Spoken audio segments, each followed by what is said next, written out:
সবাইকে শুভ সময় জানাচ্ছি ওয়াশিংটন ডিসি থেকে। আমি দস্তগীর জাহাঙ্গীর। প্রেস এক্সপ্রেসের পক্ষ থেকে আমি হোয়াইট হাউসে সবসময়ই সংবাদ সংগ্রহ করার কাজে লিপ্ত থাকি। আমাদের আজকের আলোচনায় যারা অংশগ্রহণ করেছেন, আমাদের তিনজন বিশিষ্ট ব্যক্তি আমাদের সাথে আজকে যুক্ত হয়েছেন। সুদূর দিল্লি থেকে যুক্ত হয়েছেন গৌতম লাহিড়ী, সভাপতি press club of India, New Delhi, Bharat. দাদা, আপনাকে আমাদের এই টক শোতে আমন্ত্রণ এবং শুভেচ্ছা।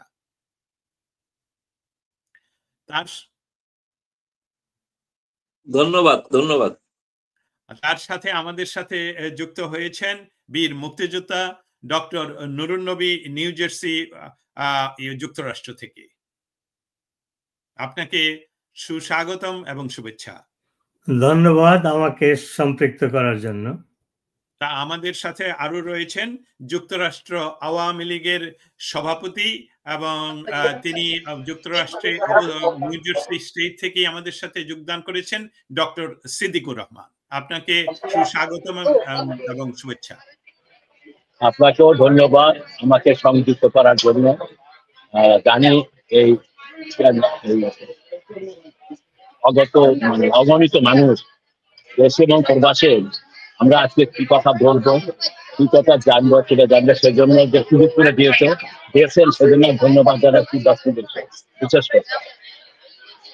অসংখ্য ধন্যবাদ সিদ্দিক ভাই। আমি যে বিষয়গুলো নিয়ে আজকে আমরা আলোচনা করব, আপনারা জানেন যে বাংলাদেশ, ভারত এবং যুক্তরাষ্ট্র এই বিষয়গুলো এই মুহূর্তে সর্বদিকে আলোচনার বিষয়। কারণ গত 24 ঘন্টার ভিতরে ভারতের প্রধানমন্ত্রী নরেন্দ্র মোদী, যিনি কিছুদিন পূর্বেই ডোনাল্ড ট্রাম্প ক্ষমতায় আরোহণের কিছুদিনের মাঝেই এমনকি যুক্তরাষ্ট্র ভ্রমণ করে গিয়েছেন, তিনি গত 24 ঘন্টা আগে বাংলাদেশের অন্তর্বর্তীকালীন সরকারের প্রধান উপদেষ্টার সাথে তাদের সাক্ষাৎ হয়েছে।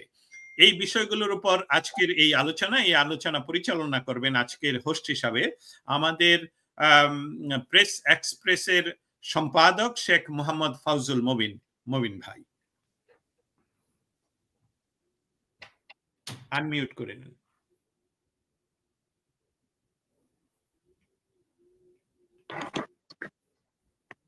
ধন্যবাদ দস্তগীর জাহাঙ্গীর ভাই। আজকের অতি গুরুত্বপূর্ণ একটি বিষয়ে আমরা সবাই একত্রিত হয়েছি। তো ভারতের প্রধানমন্ত্রী নরেন্দ্র মোদী এবং বাংলাদেশের ইন্টারিম গভর্নমেন্টের প্রধান উপদেষ্টা ডক্টর মোহাম্মদ ইউনুস বিমস্টেকের সাইডলাইন যে মিটিংটা করেছে, তো প্রথমে আমি জানতে চাবো আমাদের গৌতম লাহিড়ী দাদার কাছ থেকে যে ভারতের পক্ষ থেকে যে এই যে ইভেন্টটাতে আমাদের আপনাদের প্রধানমন্ত্রী এবং বাংলাদেশের প্রধান উপদেষ্টা একসাথে কথা বললেন, তো কোন বিষয়ের উপরে তারা সর্বাত্মক ফোকাস করেছেন? ধন্যবাদ আপনাদের সকলকে। খুবই ভালো প্রশ্ন করেছেন। এটা ঘটনা যে প্রধানমন্ত্রী নরেন্দ্র মোদীর সঙ্গে বাংলাদেশের অন্তর্বর্তী সরকারের প্রধান উপদেষ্টা মোহাম্মদ ইউনুসের সাক্ষাৎকার নিয়ে একটা জল্পনা ছিল। অনেকের ধারণা ছিল শেষ পর্যন্ত হয়তো সাক্ষাৎ নাও হতে পারে। এমনকি ভারতের বেশ কিছু গণমাধ্যমে সেরকম সংবাদ প্রকাশিত হয়েছিল, কিন্তু শেষ মুহূর্তে গত 48 ঘন্টায় একটা পরিবর্তন ঘটে। আমার সাধারণভাবে সাংবাদিক হিসেবে যেটা মনে হয়েছে যে এই বৈঠকটাতে একটা কূটনৈতিক একটা চাল যদি বলেন, আমি দেখছি একটা কূটনৈতিক চাল রয়েছে। কি কারণেই রয়েছে লক্ষ্য করে দেখবেন, ঠিক কিছুদিন আগেই, তার কয়েকদিন আগেই প্রফেসর তিনি চীনে গিয়েছিলেন এবং চীনে গিয়ে তিনি সেখানে চীনকে সাদর আমন্ত্রণ জানিয়েছেন অনেক বাংলাদেশের লগ্নির জন্য। এমনকি যেটা খুব স্পর্শকাতর বিষয়, যে তিস্তা প্রকল্পের উন্নয়ন যেটা শেখ হাসিনা ভারত সরকারের হাতে তুলে দেবেন বলে সিদ্ধান্ত ঘোষণা করেছিলেন এবং চীন থেকে ফেরত আসার পরে তিনি সে কথা প্রকাশ্য সাংবাদিক বৈঠকেও বলেছিলেন, সেই সিদ্ধান্তটি ইউনূস সরকার পরিবর্তন করে এই নয় যে কোনো চুক্তি স্বাক্ষরিত হয়েছে, কিন্তু জয়েন্ট স্টেটমেন্টে, যৌথ বিবৃতিতে তিনি স্বাগত জানিয়েছেন চীনের অংশগ্রহণকে।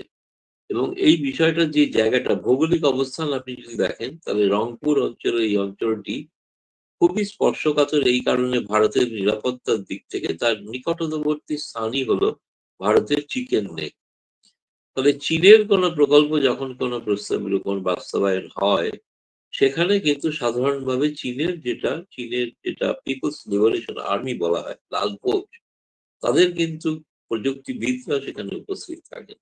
এটা ভারতের নিরাপত্তার পক্ষে এটা নিঃসন্দেহে খুবই চিন্তার বিষয় ছিল। এর সঙ্গেও ছাড়াও তিনি ফিরে আসার পর যেটা তার ভিডিওটা মানে তিনি ঢাকায় পৌঁছানোর পর ফাঁস হয়েছে বলা যায় বা প্রকাশ হয়েছে, এটা হলো তিনি ভারতের উত্তর পূর্বাঞ্চলের 7টি রাজ্য, 7 সিস্টার্স যাকে বলা হয়ে থাকে, সেই সম্পর্কে একটা খুব ইঙ্গিতপূর্ণ মন্তব্য করেছিলেন।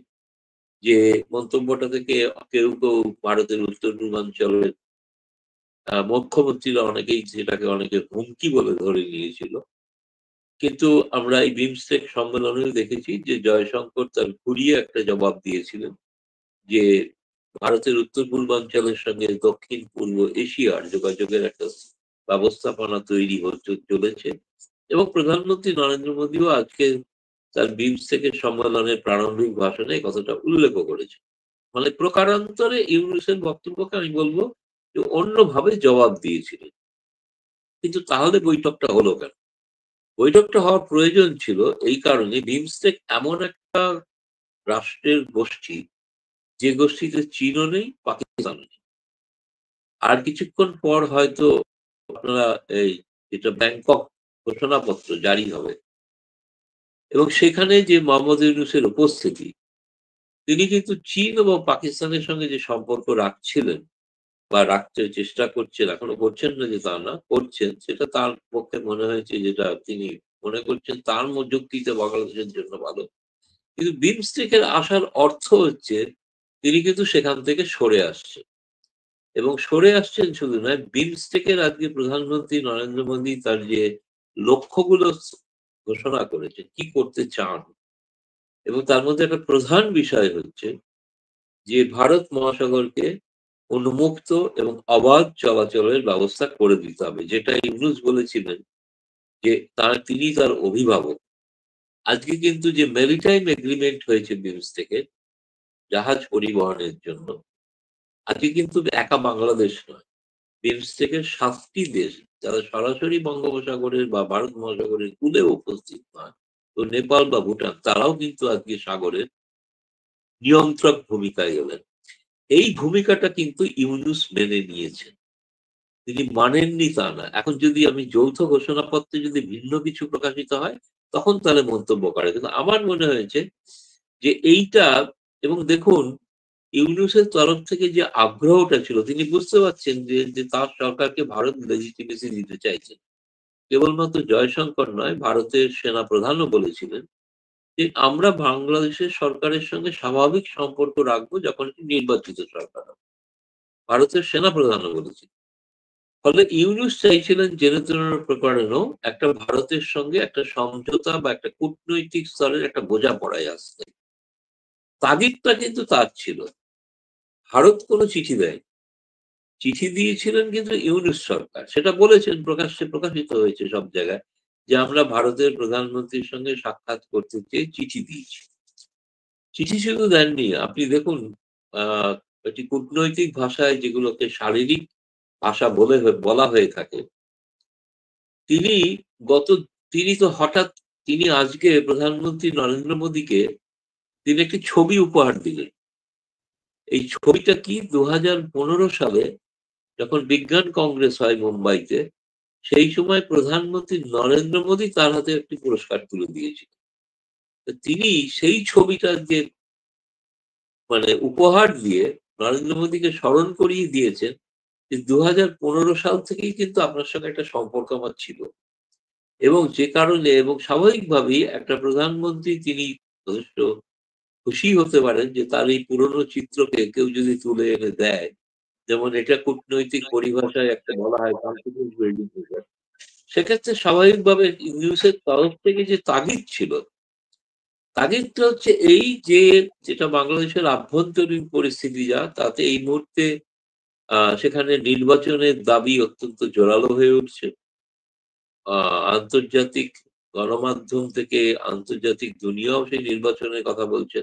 আপনি যদি লক্ষ্য করেন, আপনি যদি অন্য প্রশ্ন থাকে পরে আমি জবাব দেবো, এই প্রসঙ্গে খালি একটা কথাই বলি, দুটি বিষয়ে কিন্তু স্পষ্ট করে দিয়েছে আজকে ভারত।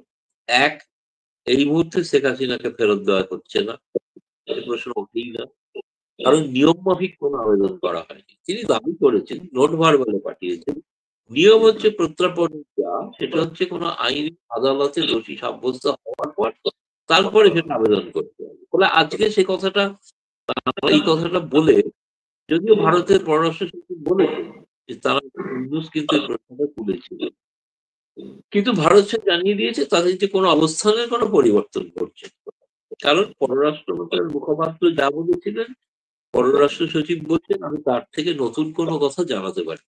আপনারা যদি তার প্রেস কনফারেন্স, পরিষ্কার ভাবে বলা হয়েছে ভারত চায় যে একটি গণতান্ত্রিক দেশের প্রধান শর্ত হলো সেখানে গণতান্ত্রিক নির্বাচন, এবং সেই নির্বাচনটি হতে হবে অন্তর্মুখী, অর্থাৎ সব অন্তর্মুখী এক কথায় বলা থেকে সব থেকে সোজাসুজি বলা ভালো, সকলকে নিয়ে। যে কটা বাংলাদেশের রাজনৈতিক দল আছে তার মধ্যে আওয়ামী লীগও আছে, এবং আওয়ামী লীগ ছাড়া কোনো নির্বাচন হলে ভারত মেনে নেবে এরকম মনে হয় না, কারণ নাহলে শব্দটা ব্যবহার করা হতো, যে শব্দটা আগে কখনো ভারত অফিসিয়ালি বলতো না। বিএনপির সময়ও বলেনি, মানে বিএনপি যখন বাইরে ছিল, এই সময় বলা হচ্ছে যেটা অন্তর্মুখী নির্বাচন।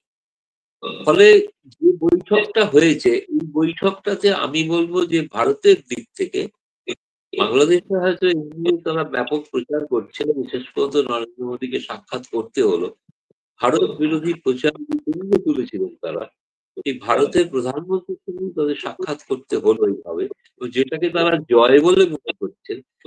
ভারতের সঙ্গে থাকাটা বাংলাদেশের রাস্তায় স্লোগান দেখেছি, দিল্লি নয় দিল্লি নয় ঢাকা ঢাকা, আজকে তো স্লোগানটা তাদের দেওয়া ঢাকা নয় ঢাকা নয় দিল্লি দিল্লি, কারণ ইউনূস সাহেব প্রমাণ করে দিয়েছেন যে ভারত ছাড়া তার এই সরকারের লেজিটিমেসি থাকবে কিনা সন্দেহ আছে। আজকে ব্যাপারটা যেহেতু ব্যাংকক ছিল, এই জন্য তারা হয়তো বা বলেনি। আমি খুব সুন্দর কয়েকটা পয়েন্ট আসছে দাদা, ধন্যবাদ, অনেক ধন্যবাদ। আমি একটু নুরুন্নবী ভাই এবং সিদ্দিক ভাইকে দুইটা প্রশ্ন করব। প্রথমে নুরুন্নবী ভাইয়ের কাছে যাচ্ছি। গৌতম দা যে বলেছেন যে বিমস্টেকে যখন ডক্টর ইউনূস জয়েন করলেন, সেই মুহূর্তেই পাকিস্তান এবং চায়নার সাথে তার যে জিওপলিটিক্যাল পজিশনিং, সেখান থেকে সে কি সরে আসছে, এই বিষয়ে আমি একটু নুরুন্নবী ভাইকে জানতে চাবো। একই সাথে আমি সিদ্দিক ভাইয়ের কাছে জানতে চাবো যে শেখ হাসিনাকে বাংলাদেশ সরকার, মানে অনির্বাচিত বাংলাদেশ সরকার যখন ফেরত চাইলো, সেই ক্ষেত্রে ভারতের যে স্ট্যান্ডটা সেইটাকে এবং একই সাথে যে ইনক্লুসিভ নির্বাচনের কথা বলেছে, এই জিনিসটাকে বাংলাদেশ আওয়ামী লীগের পক্ষ থেকে আপনারা কিভাবে দেখছেন? আমি প্রথমে নুরুন্নবী ভাইকে যেতে চাই, প্লিজ। ধন্যবাদ গৌতম দা আপনার তথ্যমূলক বিশ্লেষণ করার জন্য। আমি একজন বাংলাদেশি আমেরিকান, বাংলাদেশের একজন মুক্তিযোদ্ধা, এবং মুক্তিযুদ্ধে আমি দেখেছি ভারত কিভাবে সাহায্য করেছে, ভারতীয় জনগণ কিভাবে সাহায্য করেছিল। সেই হিসাবে আমার আশা হলো যে বাংলাদেশে মুক্তিযুদ্ধ বিরোধী যে শক্তি এবং যে মৌলবাদের উত্থান, এবং এইটার নেতৃত্ব দিচ্ছে ডক্টর ইউনূস। যদিও তাকে বলা হয় শান্তির দূত, কিন্তু গত 7 মাসে তার অ্যাক্টিভিটিতে মনে হয় সে অশান্তির দূত। তো এই যে ভারতের দাবি, সারা বিশ্বের দাবি, আমাদের দাবি একটি সুষ্ঠু নির্বাচন, নিরপেক্ষ নির্বাচন এবং ইনক্লুসিভ নির্বাচন আওয়ামী লীগ সহ। তো ইউনূস অলরেডি একটা পক্ষ নিয়েছে, সে বলেছে তার অ্যাপয়েন্টমেন্ট দাতা হলো ছাত্র আন্দোলনের নেতারা। সে অলরেডি বলেছে ছাত্রদেরকে যে তোমরা একটা রাজনৈতিক দল করো, রাজনৈতিক দল তারা করতে চায় না, ইউনূস তাদেরকে করিয়েছে। তো কাজেই সে তার আন্ডারে যে কোনো ইলেকশন হয় সেটা কখনো নিরপেক্ষ হবে না। হয়তো আওয়ামী লীগ ইলেকশন করার সুযোগ দেওয়া হবে, কিন্তু নির্বাচনে বাধা দেওয়া হবে, কারণ তারা সশস্ত্র, তারা সন্ত্রাসী, মৌলবাদী, তাদের হাতে অস্ত্র রয়েছে। এই 400-র উপরে থানা লুট করেছে, পাকিস্তান থেকে অস্ত্র এনেছে এবং তারা গৃহযুদ্ধের হুমকি দিচ্ছে। এই অবস্থায় ইউনূসের আন্ডারে নিরপেক্ষ, নির্দলীয়, ইনক্লুসিভ নির্বাচন কিভাবে হবে, এটা আমার দাদার কাছে প্রশ্ন।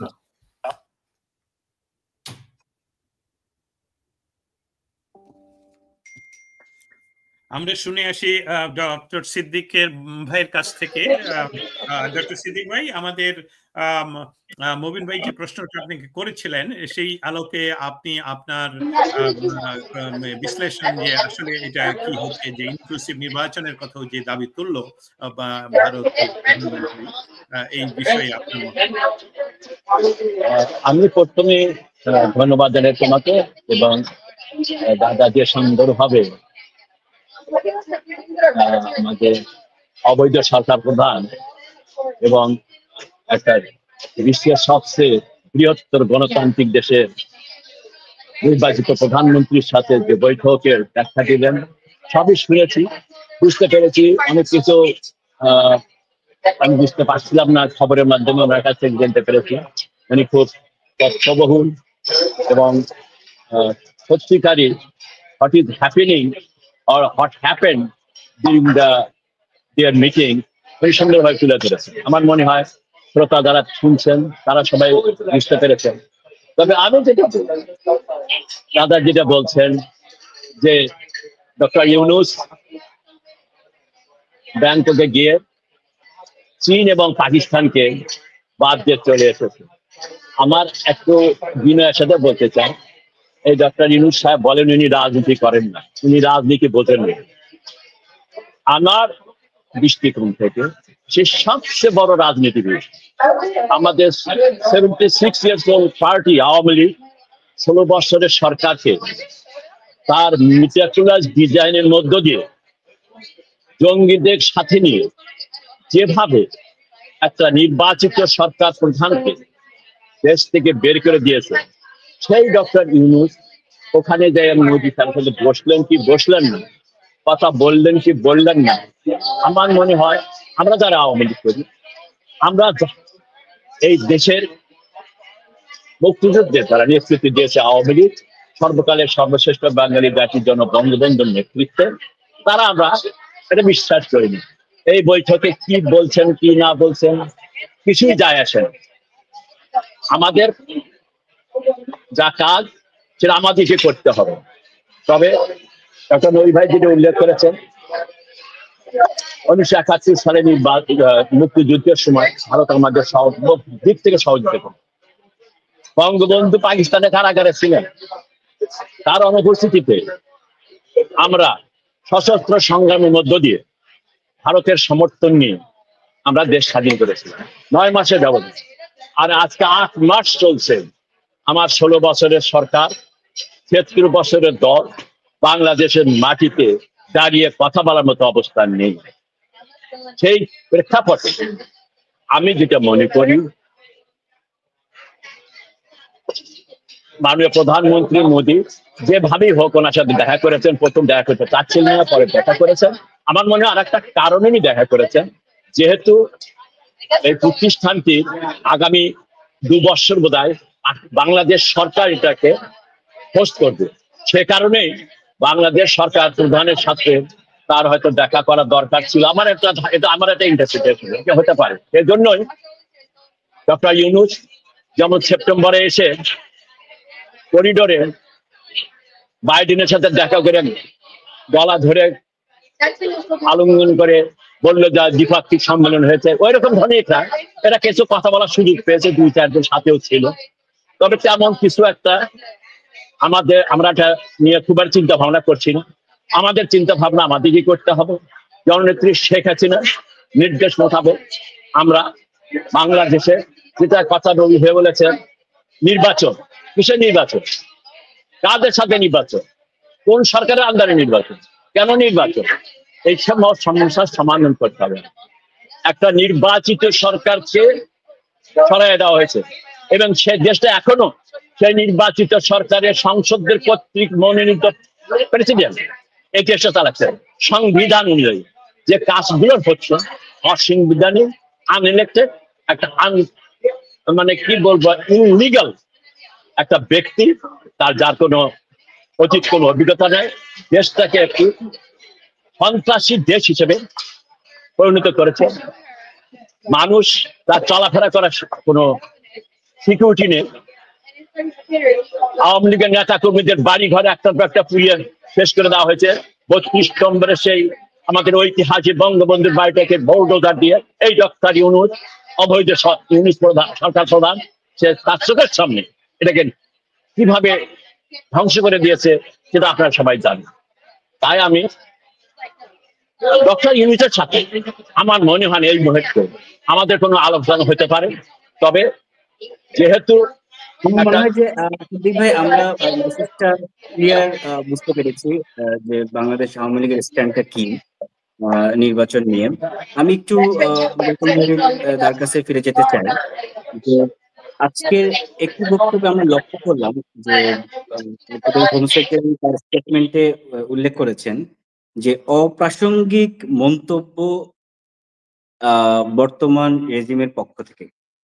এই অপ্রাসঙ্গিক মন্তব্য থেকে যে বিরত থাকার জন্য তারা বলেছে, তো এটাকে যদি আপনি একটু আপনার জায়গা থেকে ব্যাখ্যা করতেন।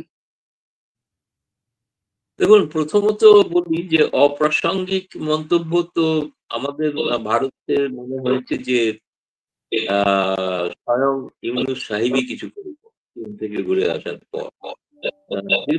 তিনি বলেছিলেন, কিন্তু তার ভিডিওটা পরে প্রকাশিত হয়েছে এবং তিনি ভারতের উত্তর পূর্বাঞ্চলের রাজ্য সম্পর্কে মন্তব্য করেছিলেন। এগুলো তো কোনো সম্পর্ক স্বাভাবিক করার পক্ষে মানে সেই ধরনের কোনো মন্তব্য নয়, যেটা তিনি ভারতের কাছে অনেকের মনে হয়েছে এটা প্রচ্ছন্ন হুমকিটার কোনো অর্থ হয় না। হচ্ছে অবাঞ্ছিত অর্থে এই যে বাংলাদেশের বিভিন্ন রাজনৈতিক দল এবং তাদের বিভিন্ন কারণে ভারতের উপর নির্ভরশীল হতে হয় এবং সেটা খুব স্বাভাবিক, মানে হওয়াটা অন্যায় কিছু না। একটা ছোট উদাহরণ আপনাকে দিই। ধরুন 5ই আগস্টের পর থেকে 25শে জানুয়ারি পর্যন্ত, 2025 সালের জানুয়ারি পর্যন্ত এই যে একটা দুই দেশের সরকারের মধ্যে একটা টানাপোড়েন, অনাস্থা ইত্যাদি ছিল, তা সত্ত্বেও কিন্তু বাণিজ্য কিন্তু কোনো ব্যাহত হয়নি।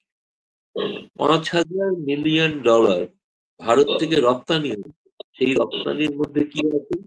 আপনাদের গার্মেন্ট ইন্ডাস্ট্রি তুলা, আপনাদের পেঁয়াজ থেকে শুরু করে শাকসবজি, কাঁচা লঙ্কা, এমনকি রূপপুর নিউক্লিয়ার পাওয়ার প্ল্যান্টের যন্ত্রাংশ বাংলাদেশ থেকে আমদানি হয়েছে ভারতে, অর্থাৎ রপ্তানি করেছে বাংলাদেশ, এটা হচ্ছে $1,000 মিলিয়ন। অর্থাৎ 5ই আগস্ট থেকে জানুয়ারি পর্যন্ত $6,000 মিলিয়ন কিন্তু বাণিজ্য হয়েছে। সুতরাং এটা ইংরেজিতে বিক্রম মিশ্র বলেছিলেন রেটরিক। রেটরিকের কোনো অর্থ হয় না, রেটরিক দিয়ে সমস্যা সমাধান করা যায় না। প্রয়োজন রয়েছে, মানে ভারতের সহযোগিতার প্রয়োজন রয়েছে, এবং না হলে তো এটা একে অপরকে বলবো ভারতেরও প্রয়োজন আছে, শুধু কেবলমাত্র বাংলাদেশের প্রয়োজন তা না। কিন্তু বাকি যে কথাগুলো যে তাতে যেটা পরিবেশ মহল যে এগুলো মানে নষ্ট করা হচ্ছে, যে ধরনের মন্তব্য বাংলাদেশের বর্তমান সরকারের যারা উপদেষ্টা আছেন তারাও কেউ কেউ মন্তব্য করেছেন, এমনকি কিছু কিছু নেতা, ছাত্র নেতা তারাও মন্তব্য করেছেন। উগ্র কিছু মিছিল আমরা দেখেছি যেখানে অহেতুক ভারত বিরোধী মন্তব্য করা হয়েছে। অর্থাৎ আপনাকে তারা সিদ্ধান্ত নিতে হবে যে আপনি ভারতের সঙ্গে শত্রুতা নিয়ে চলবেন নাকি ভারতের সঙ্গে বন্ধু। আজকে যে ধরনের যে দিলেন, আপনি প্রধানমন্ত্রীকে 2015 সালের ছবি উপহার দিলেন, অর্থাৎ আপনি একটা সম্পর্ক স্বাভাবিক করতে চান। স্বাভাবিক সম্পর্ক করার ক্ষেত্রে যদি এই ধরনের মনোভাব থাকে, তো সেক্ষেত্রে তো সম্পর্ক স্বাভাবিক থাকতে পারে না। এবং ভারত একটা বৃহৎ দেশ, ধরুন 17 কোটি 18 কোটি বাংলাদেশ, আর ভারতে হলো 140 কোটি। কিছু না, 40 কোটি মানুষই যদি ঠিক করে একদিন সিদ্ধান্ত নেয় যে পায়ে হেঁটে বাংলাদেশ পৌঁছাবো, তো কি অবস্থা দাঁড়াবে আমি জানি না।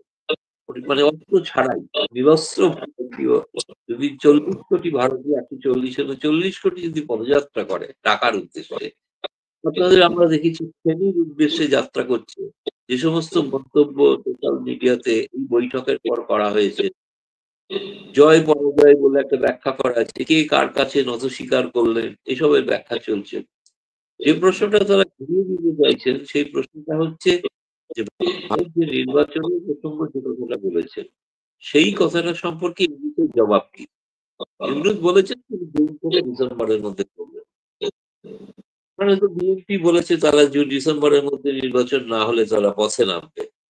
আমার নিজের ব্যক্তিগত ধারণা কিন্তু যে ২০০০ বিএনপির পক্ষে একা ময়দানে নামে খুব সফল হওয়া সম্ভব, কারণ বিএনপি সংগঠিত ভাবে একটু ভদ্রলোকের পার্টি বলতে যা বোঝায়, ভদ্রলোক কোট আর্ট করবে, বিচারতে তাদের কোনো উৎসাহী সমর্থক গিয়ে হয়তো মলটের ককটেল ছুটতে পারে বা বাস ছড়িয়ে দিতে পারে, কিন্তু জন আন্দোলন করা সেটা এখনো আজকের দিনে কিন্তু আওয়ামী লীগেরই আছে, যেমন ২০০৮ ছিল। ২০০৮-এর যে নির্বাচন, যাকে এখনো বলা করা হচ্ছে যে ক্রেডিবল নির্বাচন, সেই নির্বাচনে তো আওয়ামী লীগ চুপ করেছিল। ফলে আওয়ামী লীগের যে বাস্তবিক একটা মুক্তিযুদ্ধের থেকে তৈরি হওয়া দল, যুদ্ধ থেকে তৈরি হওয়া দল বা যুদ্ধ ঘোষণা করে তৈরি হওয়া দল, আর একটা সেনাবাহিনী থেকে তৈরি হওয়া দল, তার মধ্যে ফারাক থাকে। তাদের পপুলারিটি আছে, জনপ্রিয়তা নেই আমি এটা অস্বীকার করছি, বিএনপিরও জনপ্রিয়তা আছে, কিন্তু অর্থাৎ সেক্ষেত্রে এই যে সরকারের যে নির্বাচনটা যদি প্রধান উদ্দেশ্য হয়, আপনারা যেটা বলছেন এই যে আজকে যেটা কথা হলো সেটা তো মাল্টি ফরাক। শুনুন, এখানে দ্বিপাক্ষিক যে বিষয়গুলো নিয়ে কোনো আলোচনা কি ভারত থেকে সেরকম কিছু হয়েছে? আমি কিন্তু পাইনি খুব একটা। বাংলাদেশ বলেছে গঙ্গা চুক্তি হওয়া উচিত, তিস্তা চুক্তি হওয়া উচিত, এটা কিন্তু রেটরিকের পর্যায়ে পড়ে। তিস্তা চুক্তিটা হাসিনা বারবার এই জায়গায় আমি একটু আপনার এই যেটা আলোচনা যেটা দেখি সেটা হচ্ছে বিমস্টেকেতে ইউনুসকে সামিল করানোর অর্থ, কিন্তু আমি এখনো বলবো বিমস্টেকে যদি প্রধানমন্ত্রীর যে ঘোষণা, যে চার্টার তিনি যে করে কি করতে চান, র্যাডিকালাইজেশন এবং চরমপন্থার বিরুদ্ধে ভারতেই বিমস্টেক স্বরাষ্ট্রমন্ত্রীদের সম্মেলন হবে। সম্মেলনে ইউনুস সরকারের স্বরাষ্ট্রমন্ত্রীকে আসতে হবে। কি উদ্দেশ্য? চরমপন্থার বিরুদ্ধে।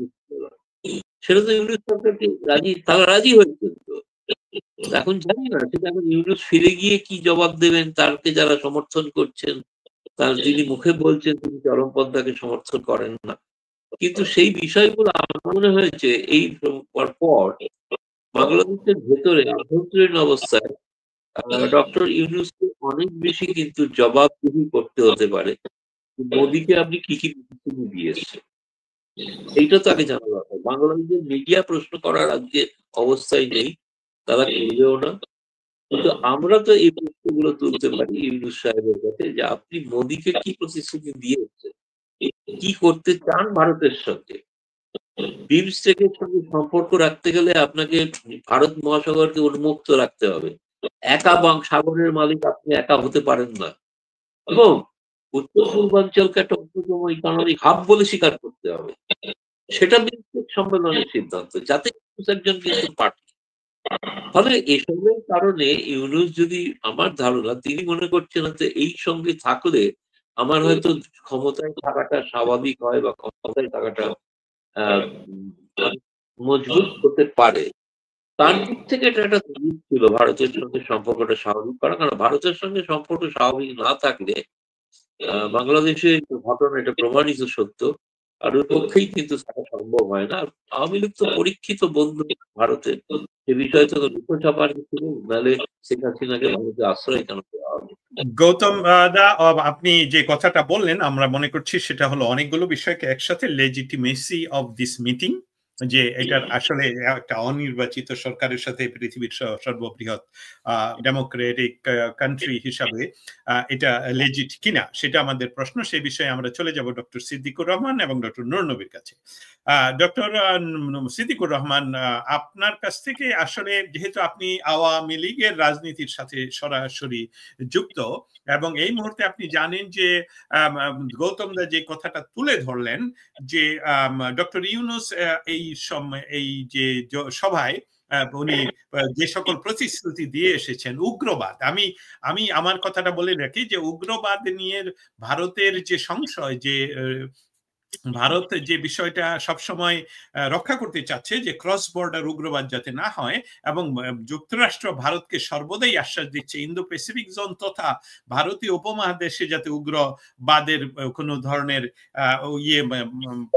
চারণ ভূমি হিসাবে না ঘটে, এবং তার ফলশ্রুতিতে বর্তমান মার্কিন যুক্তরাষ্ট্রের অ্যাডমিনিস্ট্রেশনের সবচেয়ে গুরুত্বপূর্ণ ইন্টেলিজেন্সের প্রধান ভারতে বসেই কিন্তু বলেছেন যে বাংলাদেশে ইসলামী শাসন তথা খিলাফতের আন্দোলন হচ্ছে। আপনি সেটাকে কিভাবে দেখবেন? এই মিটিং যদি লেজিটিমেট মিটিং হয়ে থাকে ডক্টর ইউনূসের সাথে প্রাইম মিনিস্টার মোদি, তার পরবর্তীতে আমি ডক্টর নুরুন নবী ভাইয়ের কাছে যাব আমরা। ধন্যবাদ ডক্টর।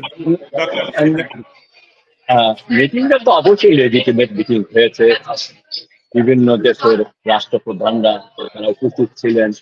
সেখানে ডক্টর ইউনূস অবৈধ বা অবৈধ না সেটা তো বড় অপেক্ষা আসে না, যে কোনো ভাবেই সে বাংলাদেশের নেতৃত্বে করছে, এবং সেজন্য মিটিংটা অবশ্যই একটা বৈধ মিটিং হয়েছে।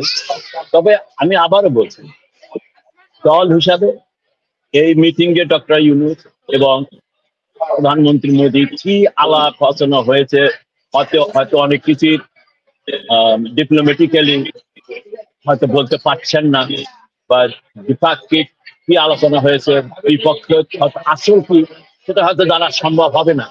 তবে দল হিসেবে আমাদের বক্তব্য একেবারে ক্লিয়ার।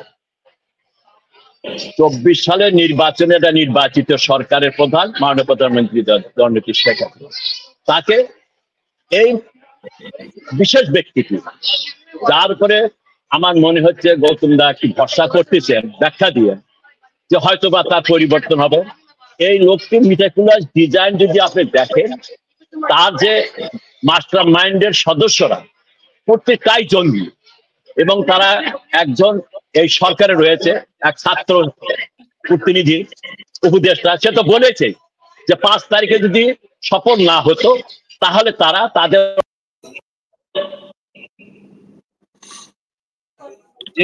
যে ইন্টারিম গভর্নমেন্ট, এটা একটা সন্ত্রাসী সরকার, সেই সরকারের কাছ থেকে ভারত কোনো কিছু আশা করতে পারে না। যেটা তুলসী গাবার্ড বলেছে যে খেলাফতি আন্দোলন, এবং সেই খেলাফতি সেই জঙ্গিদের সমন্বয় ডক্টর ইউনূসের কথাবার্তা হয়েছে। নির্বাচনের কথা যেখানে উঠেছে, বারবার হচ্ছে দাদা বলতেছে নির্বাচন। আমি আবারও বলবো, কাদের সাথে নির্বাচন হবে, কেন নির্বাচন হবে, আগে তো সেটা সমাধান করতে হবে। সংবিধান অনুযায়ী একটা সংবিধান আছে, সেই সংবিধান অনুযায়ী কিন্তু নির্বাচন হয়। অবশ্যই আওয়ামী লীগ সবসময় নির্বাচন বিশ্বাস করে, আওয়ামী লীগ সে নির্বাচন করে যায়। কিন্তু এই মুহূর্তে সিদ্দিক ভাই, তার অর্থ হলো আপনি যেটা বলতে চাচ্ছেন যে সাংবিধানিক সরকার গঠন না করা পর্যন্ত সেখানে বাংলাদেশে ইনক্লুসিভ নির্বাচনের এবং নিরপেক্ষ নির্বাচনের সম্ভাবনা নেই, এটা বুঝতে পারলাম। কিন্তু আপনি সাথে সাথে সেটাও বলছিলেন যে এটা অনির্বাচিত একটা ইলিগাল গভর্নমেন্ট। আমাদের পক্ষ থেকে প্রশ্ন ছিল আপনার কাছে যে এই অনির্বাচিত অসাংবিধানিক সরকারের সাথে একজন পৃথিবীর বৃহত্তম গণতান্ত্রিক দেশের প্রধানমন্ত্রীর মিটিংটা লেজিট কিনা। আমরা উত্তর পেয়ে গেছি, কিন্তু ডক্টর নুরুন নবী ভাইয়ের কাছে যেতে চাই। এখানে আমি একটু বাকি আছে, সেটা হলো যে নির্বাচনটা যে হবে, জি, সেই নির্বাচনের যে লেভেল যেটা বলা হয় সবার সমান অধিকার, তারা তো এখন স্বীকারই, তারা এই ইন্টারিম গভর্নমেন্টে তো স্বীকারই করতেছে না যে আওয়ামী লীগ বলে কোন একটা দল রয়েছে। তার প্রত্যেকটা কথায় শেখ হাসিনার বিরুদ্ধে, ওখানেও কথা বলেছে শেখ হাসিনাকে সে স্বীকার করে না, তার দলকে সে স্বীকার করে না। সেখানে নির্বাচনে তো কোনো প্রশ্ন উঠতে পারে না। এবং ইউনূসের আন্ডারে, আমি বলি ইউনূসের আন্ডারে দেশের দলেরা বিএনপি বলেছে, অনেকে বলা শুরু করে দিয়েছে তার নেতৃত্বে, তার এই অবৈধ সরকারের নেতৃত্বে একটা সুষ্ঠু ইনক্লুসিভ নির্বাচন সম্ভব নয় বাংলাদেশে বর্তমান রাজনৈতিক পরিপ্রেক্ষিতে। অসংখ্য ধন্যবাদ ডক্টর সিদ্দিক ভাইকে, এটা ক্লিয়ার।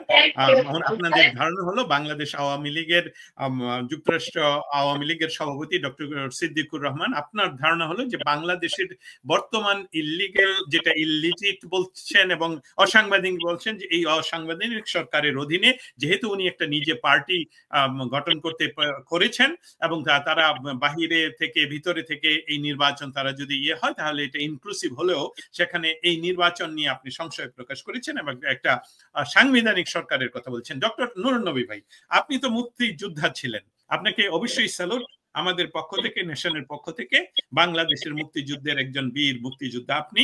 এই মুহূর্তের যে বাংলাদেশটা ডাকাতি হয়ে গেল, আপনারা মুক্তিযোদ্ধাদের ভিতরের আপনাদের হৃদয়ের রক্তক্ষরণের কথা তো আপনারা বারবার বলে যাচ্ছেন গত 7 তারিখে। আপনারা আরেকটা বিষয় এখানে তুলে ধরতে চাই, সেটা হলো ডক্টর ইউনূস ক্ষমতা গ্রহণ বা আরোহণ বা দখলের পর থেকে বাংলাদেশে বহু রেপ হচ্ছে, অ্যাট্রোসিটি হচ্ছে, মাইনরিটিদের উপর আক্রমণ হচ্ছে, আওয়ামী লীগ নেতা কর্মীদেরকে জেলে রাখা হয়েছে, খুন করা হয়েছে, এমনকি মাইনরিটির রিলিজিয়াস লিডার কে ওনাকে বিনা বিচারে আটক রাখা হয়েছে। ডক্টর তুলসী গাবার যে কথাটা বলেছেন যে বাংলাদেশে খেলাফত আন্দোলন হচ্ছে, খেলাফত প্রতিষ্ঠার আন্দোলন হচ্ছে। আমার আর মবিন ভাইয়ের আপনার কাছে প্রশ্ন হলো যে ডক্টর ইউনূস একজন ইলিগাল বা অসাংবিধানিক, বলতে ইলিগাল বলতে আমি অসাংবিধানিক বলছি, অসাংবিধানিক সরকারের প্রধান হিসাবে উনি যে শেখ হাসিনার প্রত্যাবর্তন মানে এক্সট্রাডিশন চাচ্ছেন এবং বিচারের আগে এখনো পর্যন্ত বোধহয় চার্জশিট হয়নি, তারপর চায়নার ইন্ডিয়ার কনসার্ন যে চায়নার সাথে যে বাংলাদেশের বিভিন্ন বিষয় নিয়ে একটি চুক্তি আর নাকি 8টি সমঝোতা চুক্তি, আমি সমঝোতা চুক্তি হয় দেশ টু দেশ এসবগুলো জানি না। আরেকটা বিষয় হলো এক্সট্রিমিজম ইন বাংলাদেশ। এক্সট্রিমিজম যদি বাংলাদেশে ঘটে তাহলে ইন্ডিয়া অবশ্যই এফেক্টেড হবে। এই বিষয়ে আপনার মতামত জানতে চাই। ধন্যবাদ। ডক্টর নুরুন নবী। আমি ইউনূসের যে ইলিগাল গভর্নমেন্ট সেটা ছাড়া ইউনূস ক্ষমতায় গিয়ে 7 মাসে 8 মাসে যা করেছে সেইগুলো যদি আমরা অ্যানালাইসিস করি, এগুলা কথা না, তার কাজ, সেখান থেকে প্রমাণ হয় সে একজন মিথ্যাবাদী, সুদখোর তো আমরা আগেই জানতাম, হিউম্যান রাইটস ভায়োলেশনে বিশ্বাস করে না, প্রতিহিংসায় সে বিশ্বাস করে। সবচেয়ে বড় কথা হলো যে সে বাংলাদেশ আমরা প্রতিষ্ঠিত করেছিলাম অসাম্প্রদায়িক সমাজ ব্যবস্থা প্রতিষ্ঠা করার জন্য, সেইটাকে অস্বীকার করে মুক্তিযুদ্ধের ইতিহাস, বঙ্গবন্ধুকে অস্বীকার করে সে বাংলাদেশে একটা সন্ত্রাসী মৌলবাদী রাষ্ট্রে পরিণত করে ফেলেছে এবং আমাদের সেই মুক্তিযুদ্ধের চেতনা সবগুলো সে মুছে ফেলেছে। আমেরিকা এসে বলেছিল যে আমরা সেট বটন পুশ করে অতীতকে মুছে ফেলবো। তো কাজে প্রমাণ হচ্ছে সে বাংলাদেশ বিরোধী, সে একজন সন্ত্রাসী দলের নেতৃত্ব দিচ্ছে, নিজে সন্ত্রাসীর পলিসিতে বিশ্বাস করে। তার যে এই যে অ্যাক্টিভিটি, আমেরিকা ইন্ডিয়ার সাথে সম্পর্ক উন্নয়ন করা, উন্নতি করা বা চীনে যাওয়া, এটার অর্থটা হলো নিজে ক্ষমতায় থাকার জন্য এগুলো তার একটা প্লয়, তার একটা ষড়যন্ত্র। সে বুঝতে পেরেছে জনগণের সমর্থন তার ভিতরে, তার পিছনে নেই। বিশ্বের যে সমস্ত শক্তিরা সে সমর্থন আশা করেছিল তাদের সমর্থন নেই, সেই জন্য সে ক্ষমতায় থাকার জন্য পাকিস্তানিদের সাথে সে আঁটাত বেঁধেছে, চায়নার প্রতি ঝুঁকে যাচ্ছে এবং বাংলাদেশের যে সন্ত্রাসী যারা ছিল, যারা কি বলে জেলে ছিল, সেই সমস্ত সন্ত্রাসীদেরকে সে মুক্তি দিয়েছে এবং তারা তার পক্ষে কাজ করার জন্য প্রতিনিয়ত কাজ করছে। খেলাফত প্রতিষ্ঠা করার জন্য তারা প্রকাশ্যে মিছিল করছে এবং বাংলাদেশের 13টা মৌলবাদী সন্ত্রাসী সংগঠনের নেতা কর্মীদেরকে সে ছেড়ে দিয়েছে। তারা বাংলাদেশের ঢাকা শহরে বিভিন্ন হোটেলে অবস্থান করছে। যে কোনো মুহূর্তে তারা বাংলাদেশে একটি সন্ত্রাসী, বড় ধরনের সন্ত্রাসী কাজ চালু করতে পারে, যেটা আমাদের সেনাপ্রধান নিজেই বলেছে সে আশঙ্কা করছে। তো এই সমস্ত কাজ যদি আমরা অ্যানালাইসিস করি, বাংলাদেশের সার্বভৌমত্ব, স্বাধীনতা এবং যে আদর্শ উদ্দেশ্য নিয়ে আমরা বাংলাদেশ প্রতিষ্ঠা করেছিলাম বঙ্গবন্ধুর নেতৃত্বে, সেগুলো বাংলাদেশে পুনঃপ্রতিষ্ঠা করতে হলে ইউনূস সরকার must go, not today, yesterday. সে যদি আরো এক মুহূর্ত বাংলাদেশের ক্ষমতায় থাকে তাহলে বাংলাদেশকে এমনভাবে সে ধ্বংস করবে, সোশ্যাল ফ্যাব্রিক সে ধ্বংস করেছে, কি বলে মব জাস্টিস বলতে যেটাকে সে সমর্থন করে, মব কিলিং, সেটা সে চালু করেছে। এইটা দূর হতে আমাদের 50 বছর লাগবে, কারণ বাংলাদেশে বিরোধী দলের সাথে সরকারি দলের তারা একই পাশাপাশি গ্রামে বাস করেছে, একই শহরে বাস করেছে, মব কিলিং বলে কিছু ছিল না। ইউনূস এসে সেটা প্রতিষ্ঠিত করেছে। এই কালচার পরিবর্তন করতে শত শত বছর লাগবে, শুধু 50-60 বছরই না। কারণ যে আওয়ামী লীগের নেতা কর্মীদেরকে আজকে এই সন্ত্রাসীরা ঘর ছাড়া করেছে, বাড়িঘর পড়েছে, তাদের যে জিনিসপত্র লুট করেছে, রেপ করতেছে, আপনি কি মনে করেন যদি টেবিল টার্ন হয়, যদি এরা ক্ষমতায় না থাকে, আওয়ামী লীগ যদি ক্ষমতায় আসে, ওই সমস্ত ভিকটিম তারা কি এদেরকে সহজে ভুল ক্ষমা করবে? তো এইভাবে যে সামাজিক যে মূল্যবোধগুলো যে ইউনূস ধ্বংস করছে, এগুলো আমাদের বাঙালি কালচারের এগেনস্টে, এগুলো আবার পুনরুদ্ধার করতে বহু সময় লাগবে। অর্থনৈতিকভাবে তো আমাদেরকে পিছিয়ে দিয়েছে 50 বছর। সেটা হয়তো যদি মুক্তিযুদ্ধের পক্ষে শক্তি ক্ষমতায় আসে সেটা হয়তো রিকভার করা যাবে 5-10 বছরে।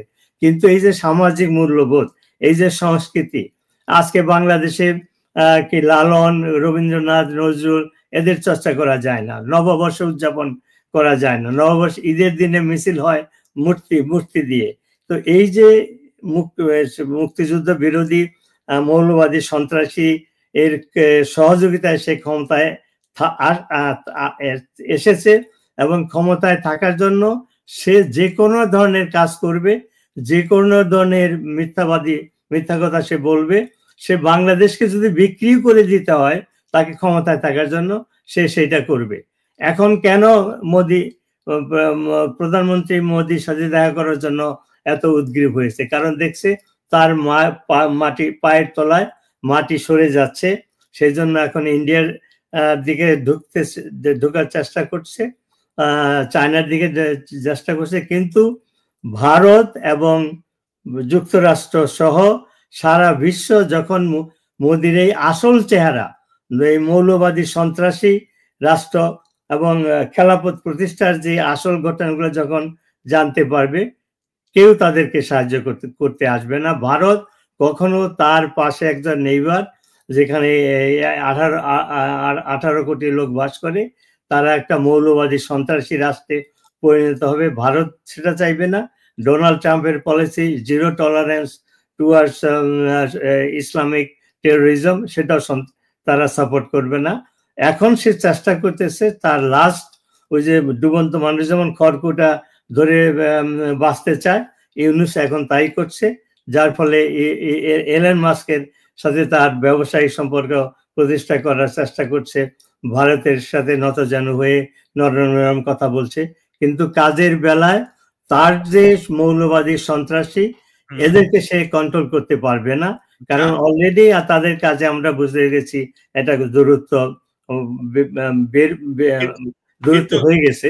তো আমি আশা করব যে বাংলাদেশের মানুষ, আমাদের সভাপতি ডক্টর সিদ্দিকুর রহমান যেভাবে বলেছে, মানুষ ঘুরে দাঁড়াতে হবে। বাঙালির আমরা ইতিহাস যদি দেখি, পিঠ যখন দেয়ালে ঠেকে যায় তারা তখন সামনের দিকে এগিয়ে যায়। আমরা একাত্তরে দুটি বৃহৎ শক্তি চায়না এবং আমেরিকার বিরুদ্ধে সহযোগিতার সত্ত্বেও, বিরোধিতা সত্ত্বেও আমরা জয়লাভ করেছিলাম রাশিয়া ভারতের সহযোগিতায়, এবং বাংলাদেশের লক্ষ লক্ষ কৃষক, শ্রমিক, মেহনতি মানুষ জীবনের ভয় করে নাই, তারা দেশকে স্বাধীন করেছিল।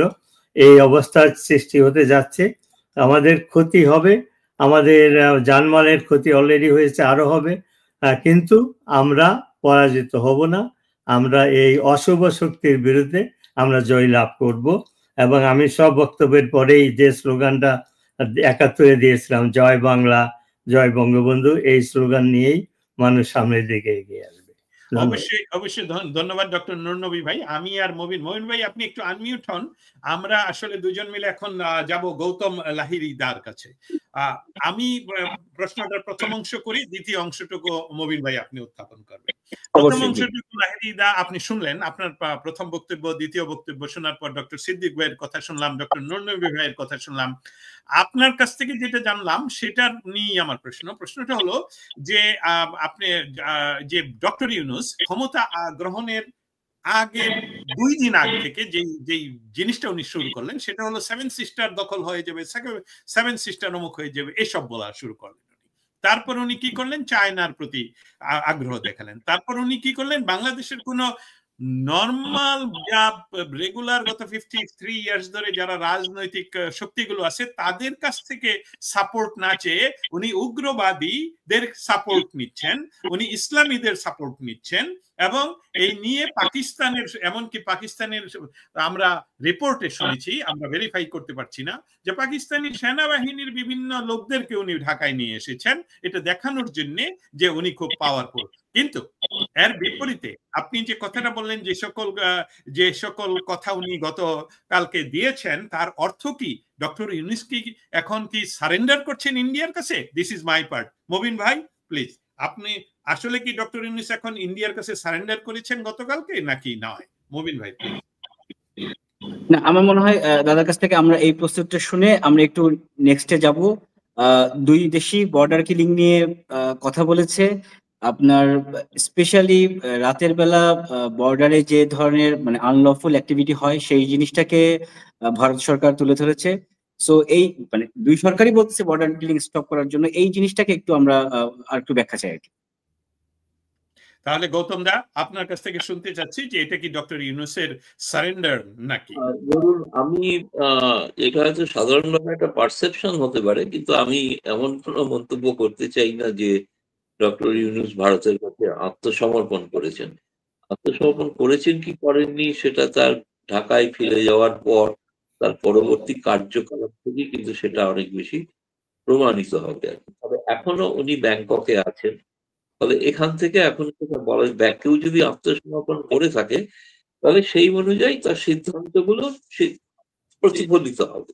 সেটা আমরা দেখবো আর কি, ভবিষ্যতে দেখার অপেক্ষায় নিশ্চয়ই মন্তব্য করবো। কিন্তু কতগুলো কথা বলার আমার মনে হয়েছে খুব জরুরি। সেটা হচ্ছে, ধরুন আমি জানি না যে ডক্টর ইউনূস, আইয়ুব খান বা ইয়াহিয়া খানের মতো শক্তিশালী কোন নেতা সে সময় যে অত্যাচার বা ইত্যাদি পাকিস্তান বাহিনী করেছিল বাংলাদেশের মানুষ, তখন একটা সৌভাগ্য ছিল যে বঙ্গবন্ধু মুজিবুর রহমানের মতো একজন নেতা ছিলেন যার ডাকে এক বাক্যে হিন্দু, মুসলমান, খ্রিস্টান, বৌদ্ধ সকলে যেখানে ছিল তারা নামতে পেরেছিলেন। আজকে এটা ফ্যাক্ট, এটা অস্বীকার করার কিন্তু কোনো উপায় নেই, এটা আত্মসমালোচনা করার প্রয়োজন আছে। আজকে কিন্তু সেই ধরনের রাস্তায় আপনি বলছেন তখন কি পাকিস্তান বাহিনী কি সকলকে রাস্তায় নামার সুযোগ করে দিয়েছিল? তা তো না। আপনি তারপর 2008-এর ঘটনাও দেখেন, 2008-এর ঘটনার সময়ও তো বঙ্গবন্ধু হত্যার পরে তো সেই একই সংবাদ মাধ্যম সমস্ত রাতারাতি বলবে দিয়েছে, তখনও তো মুখ খুলতে পারতো। তার দ্বারা কি 91 পরে সেই আন্দোলন কি বন্ধ হয়ে গিয়েছিল? তা তো নয়, তখনও আন্দোলন করা যেত না, আর্মি সেনাবাহিনী আন্দোলন করতে দিত না। তা সত্ত্বেও বহু জায়গায় আমি জানি এই সময় সুযোগে আমি নিজের কিছুটা পাবলিসিটি করে ফেলতে পারি। সেটা হচ্ছে যে আমার একটা বই লিখেছি সম্প্রতি প্রণব মুখোপাধ্যায় নিয়ে, এবং প্রণব মুখোপাধ্যায় যেভাবে বাংলাদেশকে হ্যান্ডেল করেছিলেন তাতে সেই সময়কার সেই ইতিহাস আছে, কিভাবে ইউনূস উঠে আমেরিকার সমর্থনে তার উল্লেখ আছে, এবং তিনি ভবিষ্যতে কিন্তু একটা নিয়ন্ত্রক হয়ে উঠতে পারেন তারও ইঙ্গিত আমার এই বইটা আছে, যেটা আজকে তিনি হয়েছেন। আমি এক্ষেত্রে মনে করবো কিন্তু আজকে আত্মসমালোচনার প্রয়োজন আছে। ইউনূস যা করছেন বা যা করবেন বা তিনি মনোভাবের লোক, তাকে তো সমর্থন করার কিছু নাই, কিন্তু সমালোচনা তো নিশ্চয়ই হতে পারে, কিন্তু প্রথমে দরকার নিজেদের সমালোচনা। আমরা কি সেই অর্থে আওয়ামী লীগ সেইভাবে কি সচেষ্ট ছিলাম, সেইভাবে কি আওয়ামী লীগ সচেষ্ট ছিল? এই সমস্ত যে প্রতিরোধ যে গড়ে উঠছিল ধীরে ধীরে ধীরে ধীরে চক্রান্তটা তৈরি হচ্ছিল, সে সম্পর্কে কতটা সজাগ ছিল আওয়ামী লীগ, সেইটা সম্পর্কে আমার খুব সন্দেহ আছে। এবং এই ব্যাপারে আমার কিন্তু আওয়ামী লীগকে সমালোচনা করতে কোনো দ্বিধা নেই, কারণ আমি 2024-এর নির্বাচন, আমি 3টে নির্বাচনই দেখি, 14, 18 এবং 2024। 14 নির্বাচনকে অনেকেই এখানে বলে থাকেন যে এবং সবকটা নির্বাচনকেই একসঙ্গে বলে দেওয়া হচ্ছে যে এটা অগণতান্ত্রিক নির্বাচন। আমি সেটা মনে করি না। তা 2014 নির্বাচন অগণতান্ত্রিক এই কারণে ছিল না কি বিএনপি দাবি করেছিল কেয়ারটেকার সরকার করতে হবে, তো কেয়ারটেকার সরকার না হলে তো নির্বাচনে অংশগ্রহণ করবে না, সেইটা কেউ মাথায় দেন না। সেই একই জিনিস 18-তে তারা পার্টিসিপেট করেছিলেন, কিন্তু সেটা পরে 24-এর ক্ষেত্রেও একই জিনিস ঘটেছে আর কি। ফলে গোটাটা আওয়ামী লীগকে দোষ করা দেওয়া যাবে না যে বিএনপি লীগকে তারা নেতাদের সকলকে আটকে রেখেছিল। বিএনপি যে কথাগুলো বলতো, আমি কিন্তু কিছুটা হলো যুক্তরাষ্ট্রের আওয়ামী লীগের সভাপতির মুখ থেকে একই ধরনের কথা শুনছি, একই সুর শুনছি। এগুলো থাকলে নির্বাচন করা যাবে না বা নির্বাচন হবে নাই বা হোক না, দেখাই যাবে কতটা নিশ্চিত ধরি।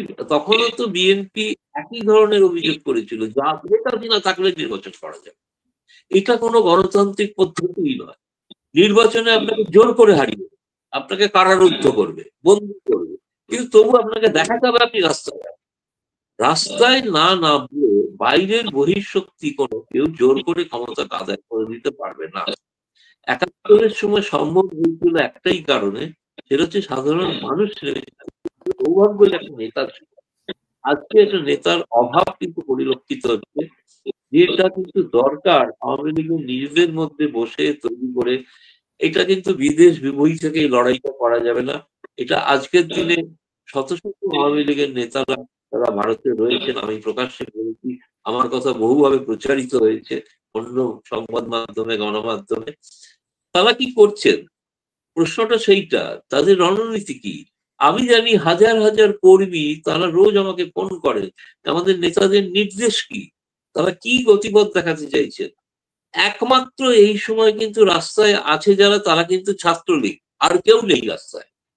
ছাত্রলীগ সম্ভব হলেও তারা কিন্তু চেষ্টা করছে, কিন্তু তাদেরকে ধরপাকড়ও করে, তা সত্ত্বেও তারা নামছে, কিন্তু তারা ঝটিকা বাহিনীর মতো নামছে। এটা ঘটনা। এটাকে সংগঠিত রূপ না দিলে বাইরে থেকে কারোর পক্ষে সাহায্য করে কিছু পরিবর্তন করা সম্ভব। এটা হলো এক। দ্বিতীয়ত হচ্ছে যেটা বলছিলেন সীমান্তের কথা, সীমান্ত সম্পর্কে আমার ভিন্ন দৃষ্টিভঙ্গি রয়েছে। প্রথম কথা, সব সংঘর্ষগুলো কেন রাতেই হয়ে থাকে? রাতে সীমান্তে কেউ বেড়াতে যায়? পান খেতে খেতে বাড়িতে ডিনার করার পর, বিরিয়ানি খাওয়ার পর ঠিক করলো রাজ্যকে সীমান্ত ঘুরে আসি, তাই কি হয়? সীমান্ত রাতে যায় কারা? রাতেই বা যায় কেন? আর ঘটনাগুলো রাতেই ঘটে কেন বেশি? দু একটা ঘটনা দিনের বেলা ঘটেনি তা নয়, ঘটেছে হয়েছে। কিন্তু দুটি দেশ সীমান্ত যেভাবে তৈরি হয়েছে, তাতে একে অপরের সঙ্গে যেভাবে সম্পর্ক ছিল, ফলে সেটার কারণে অনেক অসুবিধা ইত্যাদি আছে। কিন্তু সীমান্তে আজকাল অবৈধ কার্যকলাপ গুলোই বেড়েছে। বাংলাদেশের সংবাদ মাধ্যমে যদি আমি বাংলাদেশের সাংবাদিকদেরও বলেছি, যখন আপনারা খবর লেখেন, আপনারা লেখেন যে বিএসএফ এর গুলিতে বাংলাদেশি নাগরিক নিহত, আর যদি বিজেপির গুলিতে কোনো ভারতীয় নিহত হয়, সে খবর ছাপা হয় ভারতীয় চোরা কারবারি নিহত। রাতের বেলায় ভারতীয় চোরা কারবারি নিহত হচ্ছে, কিন্তু বাংলাদেশে 7 জন ব্যক্তি তিনি নিহত হচ্ছেন সীমান্তে রাতের বেলায় বেড়াতে গিয়ে। এটা তো হতে পারে না। ফেলানির কেসটা আলাদা, সেটা নিঃসন্দেহে একটা মর্মান্তিক ঘটনা। সেই একটা ঘটনাকে দিয়ে গোটা সীমান্তকে এরকম ভাবে ব্যাখ্যা করা যায় না। এগুলো নিয়ে ভালো করে, এগুলোকে মানে আমার মনে হয়েছে এগুলোকে একটা ইমোটিভ ইস্যু তৈরি করে সম্পর্ক নষ্ট যারা করতে চান, এরা তাদের হাতে বাকি প্রশাসকরা তারা খেলেন, সেই কারণে এগুলো প্রচারে ভাবে হয়। তবে ঘটনা ঘটছে না তা নয়, আমি কোনোটাই অস্বীকার করছি না, এবং বিজেপি বিএসএফ দুপক্ষেরই লোক এক্ষেত্রে কিছু তাদের সহযোগিতা থাকতে পারে এই ধরনের ঘটনা ঘটানোর জন্য। যাই হোক, মানে সর্বশেষ একটাই মোদ্দা কথা আমি বলতে পারি, বাংলাদেশের মানুষকে রাস্তায় নামতে হবে যদি তারা মনে করেন যে সরকার যেটা করছে সেটা অনৈতিক এবং সেটা সঠিক নয়। সঠিক নয় তো সাধারণভাবে এটা বলার কিছু উপায় নেই, সকলেই জানে। আমার বহু সাংবাদিক বন্ধুকে যেভাবে খুনের মামলা দেওয়া হয়েছে, জেলে নিয়ে যাওয়া হয়েছে, এবং তাদের কার্ড বাতিল করে দেওয়া হয়েছে, তাদের মেয়েরা আমাকে রোজ ফোন করেন, তাদের অসহায় অবস্থা কাহিনী শুনি, মানে চোখের জলও রাখা যায় না তাদের কাহিনী শুনে। এমন অবস্থা যে সাংবাদিক ক্যান্সার পীড়িত, তাকে ওষুধ পর্যন্ত 2 মাস দেওয়া হয়নি। ঠান্ডার সময় মাটিতে শুইয়ে রাখা হয়েছিল প্রথিতযশা সাংবাদিক এবং সম্পাদক। এই ঘটনা তো ঘটছে, এগুলো ফ্যাসিস্ট আমলে যা ঘটে থাকে। আর এখন দায় হচ্ছে হাসিনা। যে ঘটনাগুলো ঘটছে এখন, সেগুলো কোনো ফ্যাসিস্ট জমানার থেকে কম নয়। বিরোধী দলের কণ্ঠ রোধ করে দেওয়ার যে চেষ্টা, সেটাই ফ্যাসিজমের লক্ষ্য, যেটা এখন কিন্তু ঘটছে। কিন্তু প্রতিবাদটা করতে হবে রাস্তায়, প্রতিবাদটা কেবলমাত্র ভাষণ দিয়ে হবে না, কোন বিদেশি রাষ্ট্রের সহায়তার অপেক্ষায় থাকলেও হবে। যতক্ষণ না নামছেন রাস্তায়, সেটা না নামলে কিন্তু আমার ধারণা এটা ততদিন পর্যন্ত 2008-এ পরিবর্তন হয়েছিল, মানুষ রাস্তায় নেমেছিল। আমি 71-এর কথা বাদই দিলাম, 2008-এও পরিবর্তন হয়েছিল, সেই সেনারা বাধ্য হয়েছিল নির্বাচন ঘোষণা করতে। রাস্তায় না নেমে বাকি চাপ না দিলে ইনিও নির্বাচন ঘোষণা করবেন না, ইনি এভাবেই সকলকে তুষ্ট করে চলে যাওয়ার চেষ্টা করবেন। দেখুন, ভারতকেও তো আজকে যদি কেউ বলছেন বৈঠক করবেন, ধরুন বৈঠকটা হলো তো না, বৈঠকটা বানচাল হয়ে গেল, ইউনুসের সঙ্গে দেখা করলেন না মোদী, তার ফল কি হতো? ইউনুস কি আরো উগ্র কোন সিদ্ধান্ত নিতেন না ভারত বিরোধী? আরো উগ্র কোন পাকিস্তান বা ISI কে ডেকে এনে বা চীনকে ডেকে এনে কোন সিদ্ধান্ত নিতেন না? সত্যি সত্যি নিচ্ছিল বিচ্ছিন্ন করে দেবো। তবে সেদিক থেকে ভারতের এটা কূটনৈতিক দিক, তার মানে এই নয় যে ইউনিট সরকারের যাবতীয় জিনিসকে সমর্থন করছে ভারত, তা নয়। একটি কথাই ভারত চাপ দিয়েছে, সেটা হচ্ছে নির্বাচন করতে হবে।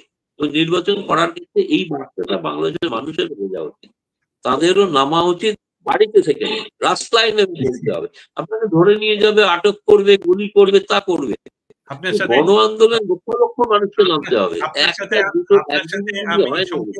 আপনার সাথে সম্পূর্ণ একমত হয়ে দাদা বলছি যে বঙ্গবন্ধু সারা জীবনই জেল খেটেছেন। উনি এক জেল থেকে বের হয়ে আবার অন্য শহরে ওনাকে নিয়ে যাওয়া হয়, সেখানে মুক্ত করে দিলে আবার ওনাকে গ্রেফতার করা হয়। অতএব অবশ্যই বাংলাদেশের যে কোনো রাজনৈতিক পরিস্থিতি পরিবর্তনের জন্য বাংলাদেশের মানুষকেই, বাংলাদেশের রাজনৈতিক শক্তি তাদেরকে মাথায় নামাতে হবে। মমিন ভাই প্লিজ। আমি একটু সিদ্দিক ভাইয়ের কাছে প্রশ্নটা করতে চাই। আমি শুধু বলে রাখি মমিন ভাইয়ের মাধ্যমে যে প্রশ্নগুলো, আমরা এখন প্রায় আমাদের অনুষ্ঠানের শেষ পর্যায়ে, এখন আপনারা আমরা সেই মমিন ভাই সেই ভাবে আমরা এক একজনের কাছে গিয়ে আমরা শেষ করব। ধন্যবাদ। আমি জাস্ট একটু ক্লোজিং রিমার্ক গুলো নিতে চাই আমাদের শ্রদ্ধেয় অতিথিবৃন্দের কাছ থেকে।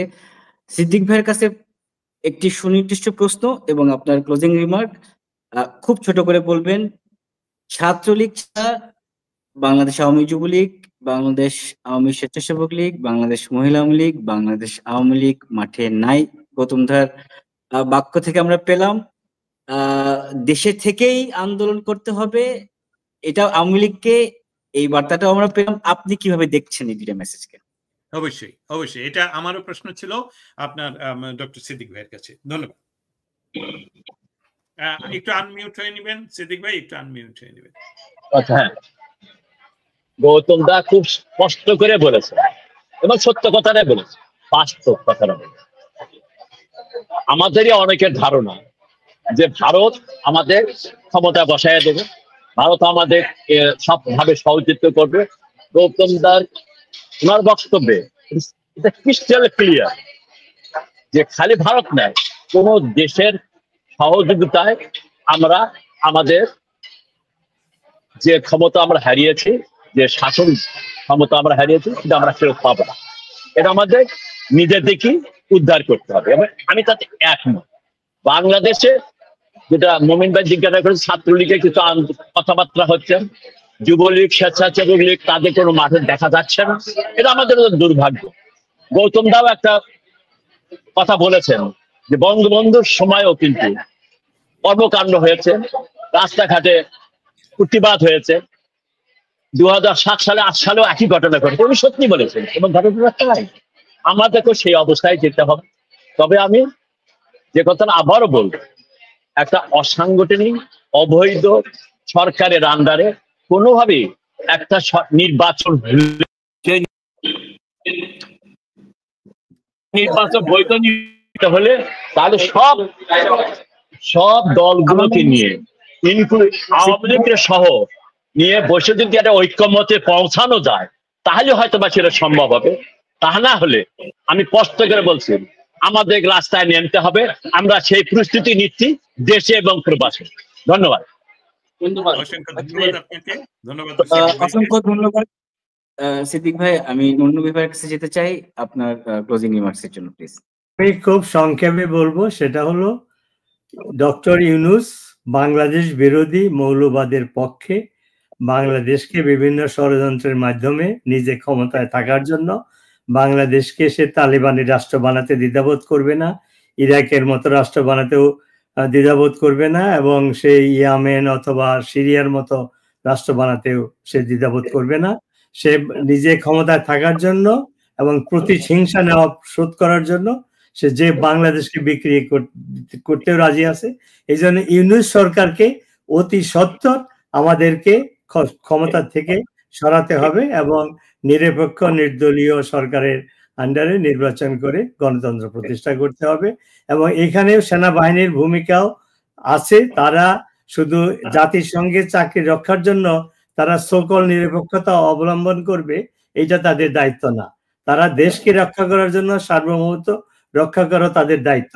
ওই জাতিসংঘের চাকরি রক্ষা করার জন্য তারা যে কোনো দমকে তারা আত্মসমর্পণ করবে, এটাও ঠিক না। তো কাজেই ইউনূস সরকারকে যে কোনো ভাবে সরাতে হবে, তা নাহলে বাংলাদেশ ধ্বংস হয়ে যাবে। বাংলাদেশ হবে একটি তালিবানি, আফগানিস্তানের মতো তালিবানি রাষ্ট্র। আমি আশা করব বাংলাদেশের জনগণ, সমস্ত রাজনৈতিক দল, তারা যদি দেশকে ভালোবাসে, ইউনূস সরকারের এই ষড়যন্ত্রের বিরুদ্ধে রুখে দাঁড়াবে এবং সেনাবাহিনীকেও জনগণের পক্ষে সেই ইউনূস সরকারের বিরুদ্ধে দাঁড়াতে হবে। ধন্যবাদ। গৌতম দা, আপনার কাছে প্রথমে নুরুল ভাই অসংখ্য ধন্যবাদ খুব চমৎকার ভাবে আপনার বক্তব্যকে উপস্থাপন করার জন্য। গৌতম দা, আমি আবার একটি স্পেসিফিক ইস্যু নিয়ে আপনার ক্লোজিং রিমার্কসটা চাচ্ছি।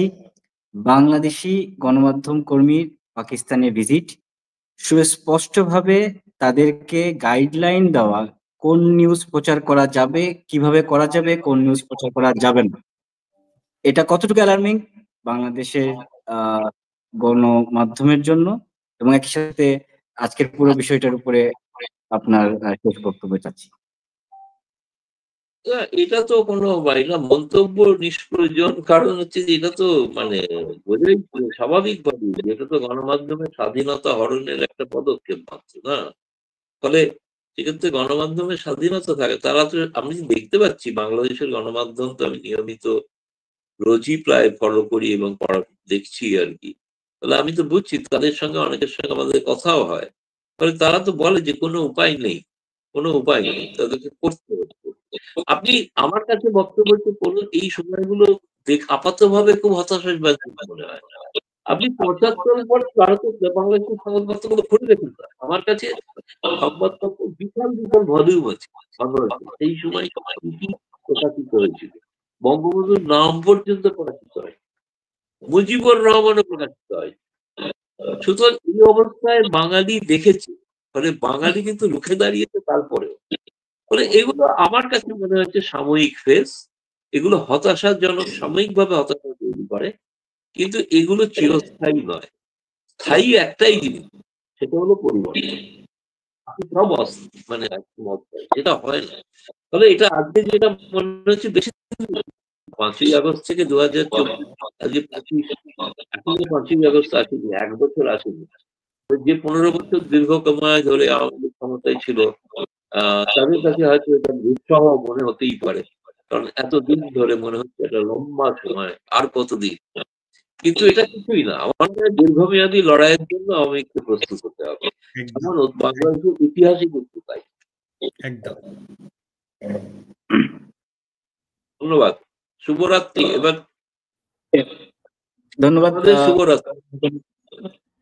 ডক্টর প্লিজ আপনার কাছ থেকে সবাইকে আমি গৌতম দাকে অসংখ্য ধন্যবাদ জানাচ্ছি। ধন্যবাদ জানাচ্ছি ডক্টর নূর নবী ভাইকেও, এবং আমাদের ডক্টর সিদ্দিক ভাই নিশ্চয়ই, যেহেতু উনি সিদ্দিক ভাই আবার যোগদান করলেন। আমরা এখনই শেষ করছি, আমরা শেষে চলে আসছি। যে কথাটা গৌতম দা বললেন এবং আমরা বারবার এটা বলে যাচ্ছি আমাদের পক্ষ থেকে, আমাদের প্রেস এক্সপ্রেসের পক্ষ থেকে, আমাদের প্রেসের যে ফ্রিডম বাংলাদেশে একদমই নেই। 30 জনের মতন সাংবাদিক যারা বাংলাদেশের প্রথম শ্রেণীর সাংবাদিক তাদেরকে বিনা বিচারে এবং ফেব্রিকেটেড বিভিন্ন হত্যা মামলা দায়ের করে জেলে রাখা হয়েছে, তাদের মুক্তির জন্য আমরা আবেদন জানিয়ে যাই। বাংলাদেশ প্রতিটি দেশের রাজনীতি তাদের লোকাল রাজনীতি, অতএব বাংলাদেশে যে বাংলাদেশের জনগণ যারা এই মুহূর্তে নিপীড়িত হচ্ছেন, আপনাদের কি রাস্তায় নেমে আসতে হবে। আপনাদের সম্পূর্ণ ভাবে আপনারা যদি আপনাদের দাবির প্রতি সোচ্চার না হন, তাহলে পৃথিবীর অন্য কোন ক্ষমতা এসে আমাদের বাংলাদেশে পরিবর্তন ঘটিয়ে দিয়ে যাবে না, এবং পরিবর্তনটাই স্থায়ী, যেটা বলেছেন গৌতম দাও। আমরা ভবিষ্যতে আবারও এই সকল বিষয় নিয়ে আমরা প্রতিদিনই আপনাদের সামনে নিয়ে আসব। বাংলাদেশের ঘটনা, যুক্তরাষ্ট্রের ওয়াশিংটন ডিসির হোয়াইট হাউস এবং স্টেট ডিপার্টমেন্ট থেকে যে সকল প্রতিক্রিয়া আসে সে সকল নিয়ে আমরা আবারও ফিরে আসবো। ধন্যবাদ।